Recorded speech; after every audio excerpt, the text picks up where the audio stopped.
வெளியூர் பயணமா ரிசர்வேஷன் கிடைக்கலையா படிக்கட்டு ஏறி இறங்க ரொம்ப சிரமமா இருக்கா டிராப் டாக்ஸி புக் பண்ணுங்க ஒரு வழி கட்டணம் மட்டுமே டிராப் டாக்ஸி எங்கும் எப்போதும் அதாவது இன்னைக்கு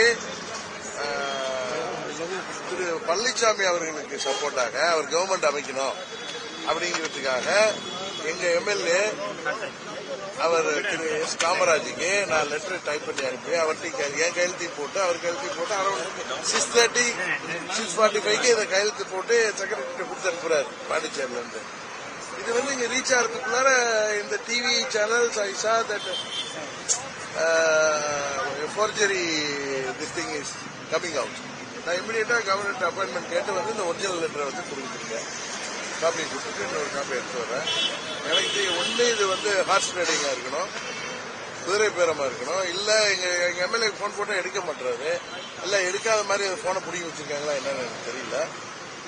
அவரு போனை ரீச்சபிளா இல்ல, நாட் ரீச்சபிளா இல்ல இது ஃபோர்ஜரியா இருக்கும். அதான் கவர்னர் சொல்லியிருக்கேன், இதை வந்து சீரியஸ் அலிகேஷன், நீங்க இதை இன்வெஸ்டிகேட் பண்ணணும்னு சொல்லி. சார் நீங்க போன் பண்ணியுமே எடுக்கலங்கிறீங்க, அது எந்த வகையில் சார், அது எப்படி சார் அது? இல்லைங்க, நான் ஒரு இந்த லெட்டர் சைன் பண்ணிட்டு எனக்கு ஃபோன் பண்ணாலும் பேசலாம். I am trying for him, I am not able to get him also to know about that letter. அங்க இருந்து கிளம்பிட்டாங்களா? ஏற்கனவே அதிமுக எம்எல்ஏக்கள் அங்க தங்கி இருந்தாங்க. Clearly show the letter.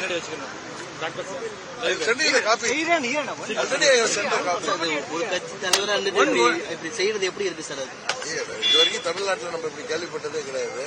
இது வந்து குதிரை பேரங்கள ஒரு கட்சிக்கு 108 எம்எல்ஏ தமிழ்நாட்டு மக்கள் ஆதரவு கொடுத்திருக்காங்க திரு விஜய் அவர்களுக்கு. ஆனா வந்து ஆட்சி அமைக்கிறவருக்கு ஆதரவு கொடுக்கல. 108 சீட்டு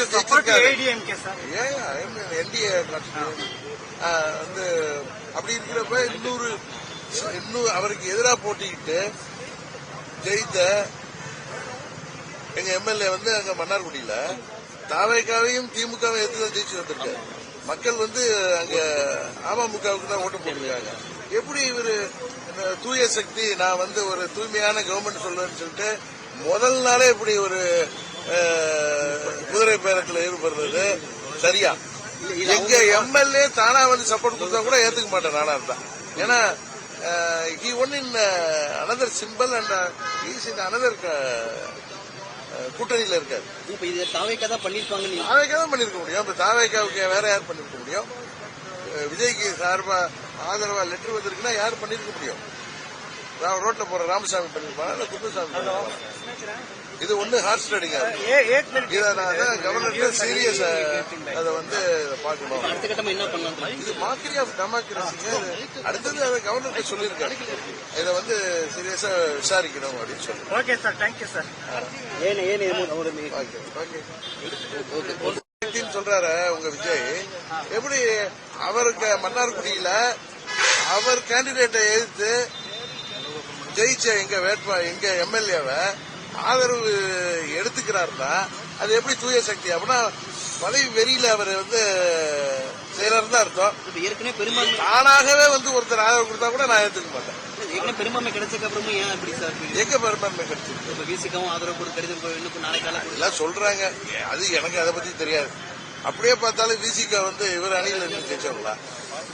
கம்யூனிஸ்ட் இவங்க அணியில இருந்து ஜெயிச்சவங்களா? அவங்க திமுக அணியில இருந்து ஜெயிச்சவங்க. காங்கிரஸ் செய்யற அந்த தவிர பெரிய தமிழ்நாட்டில் ஒரு தப்பான முன்னுதாரணத்தை காங்கிரஸ் கொடுத்திருக்கு. இது வரைக்கும் எத்தனையோ ஆட்சிகள் இருந்திருக்கு. வந்து எங்கேயுமே ஒரு கூட்டணியில ஜெயிச்சுட்டு அது அடுத்த நாளே போய் இன்னொரு கட்சிக்கு ஆதரவு அளிக்கிறது. அதை விஜய் எப்படி காங்கிரஸ் ஆதரவை கேட்டு வாங்குறாரு? அவர் எப்படி தூய்மையான கவர்மெண்ட் தமிழ்நாட்டுக்கு கொடுக்க முடியுது? திமுகவை எதிர்த்து பேசிட்டு திமுக கூட்டணி கட்சி அதான் திமுகவுக்கு எதிராக தீய சக்தி, நான் தூய சக்தின்னு சொல்லிட்டு அந்த தீய சக்தி அலையன்ஸ்ல மேஜர் பார்ட்னர் இருக்கிற திமுக தலைமையில ஜெயித்த காங்கிரஸ் அஞ்சையும் அந்த கம்யூனிஸ்ட்லாம் அப்சைட் சப்போர்ட் எப்படி கொடுக்கறதுக்கு அவங்களுக்கு மனது வந்துச்சுன்னே தெரியல. இது கம்யூனிஸ்டுகள் என்ன நினைப்பாங்க தமிழ்நாட்டு மக்கள்? இப்ப நாங்கெல்லாம் அதிமுக கூட்டணி, நாங்க அதிமுக கூட்டணிக்கு எடப்பாடி பழனிசாமிக்கு ஆதரவு கொடுப்போமா, இல்ல நாங்க போய் எதிர்கட்சியில இன்னொரு கட்சிக்கு கொடுத்தா எவ்வளவு தவறு இல்லையா? அதை வந்து எப்படி அவங்க ஹார்ஸ் ரைடிங் பண்றாங்க? ஆனாவே ஒருத்தர் ஆதரவு கொடுத்தாங்க வாதத்துக்கு, அதை அக்செப்ட் பண்ணிக்கிறாருன்னா எப்படி? How can he say I am very clean? இப்ப ஒருவேளை உங்க இதுக்கு தாவேக்கா ஆதரவு கொடுக்கறாருன்னா உங்க நிலைப்பாடு என்னவா இருக்கு சார்? யாரு இப்ப இவரு மன்னார்குடி காமராஜ் அவர் வந்து தாவேக்கா நான் கவர்னர் சொல்லி இது வந்து ஹார்ஸ் ட்ரேடிங்கா தான் இருக்கும். கவர்னர் என்ன மன்னார்குடி காமராஜுக்கு காமராஜுக்கு விஜய் எத்தனை வருஷமா பழக்கம்? திடீர்னு போய் சப்போர்ட் பண்றாருன்னா நீங்க சொல்ற மாதிரி எனக்கு அது வந்து தெரியல. இது வந்து என்கிட்ட 6:30 மணிக்கு இல்ல கையெழுத்து போட்டு கொடுத்துட்டு அது எப்படி அவர் செஞ்சிருப்பார்? அதுதான் சார் வீடா இருக்கு. எனக்கு அதான் தெரியல. அதுக்கப்புறம் எப்படி மாறி இருக்க முடியும்? என்ன எங்க கூட இருந்துட்டு இதுதான் எனக்கு தெரியல. இது வந்து போர்ஜரியா இருக்கணும் இல்ல ஹார்ஸ் ட்ரேடிங்கா இருக்கணும். விலை போயிருக்கலாம். அதான் இருக்கு. அதை விலை கொடுத்து வாங்கியார் விஜய் தான். தமிழ்நாட்டில் ஒரு தவறான முன்னுதாரணத்துல ஆட்சி அமைக்கிறதுலே ஊழல் பண்ற ஒருவர் எப்படி மக்களுக்கு நல்லாட்சி கொடுக்க முடியும்? மக்கள் உறுதியாக உணர்வார்கள். அதுதான் உண்மை. Okay, thank you.